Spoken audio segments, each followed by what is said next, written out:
How to create best రెజ్యూమ్ని ఎలా create చేసుకోవాలి. First చాలా ఈజీ టిప్స్ అయితే చెప్తాను మీకు. ఫస్ట్ స్టెప్ ఏంటంటే మీరు ఫేస్బుక్లో ఒక అనానిమస్ పోస్ట్ క్రియేట్ చేసుకోండి.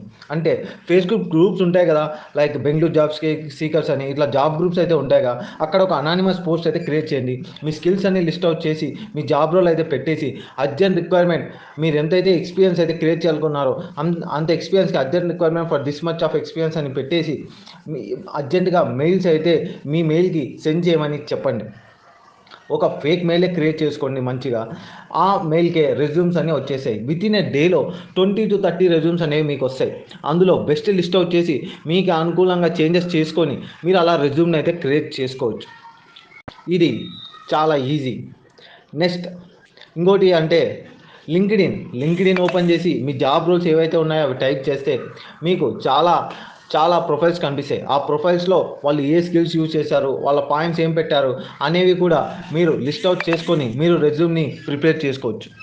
మరి ఇంకొకటి ఇంకా ఈజీ కావాలి మాకంటే చాట్ జీపీటీలో మీకు వచ్చిన స్కిల్స్, అలానే మీకు ప్రాజెక్ట్ వర్క్ మొత్తం రాసేసి దాంట్లో మొత్తం కాపీ పేస్ట్ చేసేసి నాకు చాలా simple points, roles and responsibilities, అలాగే ప్రాజెక్ట్ వర్క్లో రోల్స్ అండ్ రెస్పాన్సిబిలిటీస్ లిస్ట్ ఇవ్వమని చెప్పండి.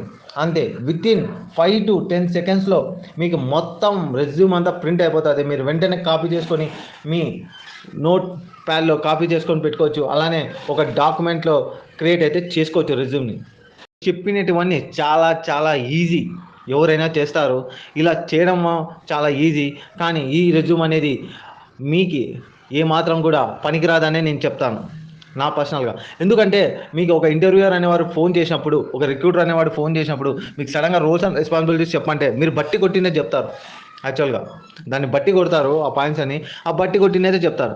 ఇంటర్వ్యూయర్ కూడా దాన్ని చూసుకొని వీడేంటి ఇక్కడున్న పాయింట్స్ బట్టి కొడుతున్నాడు అన్న డౌట్ వానికి వచ్చిందంటే మీరు ఎక్స్పీరియన్స్ అనేది యాడ్ చేసుకొని వస్తున్నట్టు అనుకుంటారు. అలానే మీకు నాలెడ్జ్ లేదని కూడా అనుకుంటారు. అందుకు ఇప్పుడు చెప్పే టిప్ మీకు చాలా ఉపయోగపడుతుందని నేను చెప్తాను.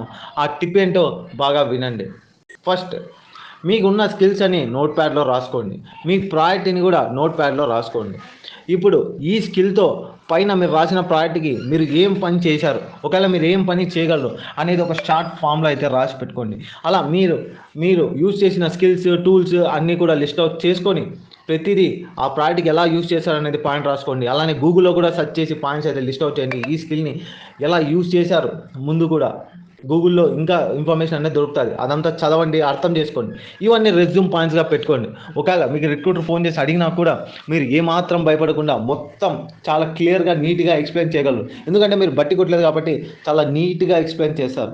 సో ఇంటర్వ్యూయర్ కూడా చాలా ఇంప్రెస్ అయిపోతాడు ఫస్ట్ టైంకే.